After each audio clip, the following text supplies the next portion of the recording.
Xahar wara li l-Prim Ministru Grek Antonis Samaras kien kostrett isejjaħ elezzjoni bikrija, għada l-poplu tal-Greċja se jmur jivvota biex jaħtar parlament ġdid. Din hija elezzjoni li mhux biss għandha impatt fuq il-Greċja iżda tista' taffettwa wkoll l-Unjoni Ewropea. Il-partit ta' Alexis Tsipras, is-Syriza, huwa mistenni jikseb il-maġġoranza tal-voti. Fil-fatt, osservaturi politiċi sostnu li l-uniku mistoqsija hi jekk Tsipras hux se jifforma gvern ta' koalizzjoni jew saħansitra ikollu maġġoranza b'saħħitha biżżejjed li jmexxi gvern bil-partit tiegħu biss. Il-popolarità tal-Prim Ministru preżenti Antonis Samaras ħadet daqqa ta' ħarta minn meta daħal fil-gvern fis-sena 2012.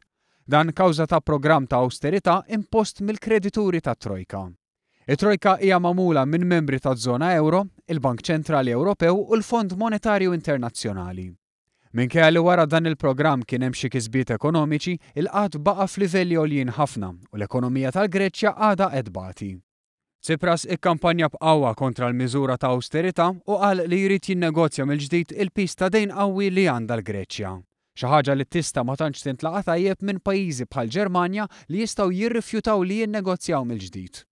Għalhekk iqumu dubji dwar xi jkun il-futur tal-Greċja fiż-żona euro. Għalkemm analisti jgħidu li bogħod minn kull retorika politika kemm il-Greċja u anke l-Ġermanja ikollhom interess li jintlaħaq ftehim u li l-Greċja ma tfallix. Meta kien qiegħed jagħmel l-aħħar appelli qabel il-vot, Tsipras reġa' enfasizza li jrid jagħti d-dinjità mill-ġdid lill-Greċja. Sostna li l-mument ta' umiljazzjoni nazzjonali riesaq lejn it-tmiem tiegħu. Samaras qal li minkejja snin twal ta' awsterità hemm sinjali li l-pajjiż se jibda jirkupra. Samaras qal lill-partitarji tiegħu li huwa ħadem lejl u nar biex żomm il-pajjiż fuq saqajh.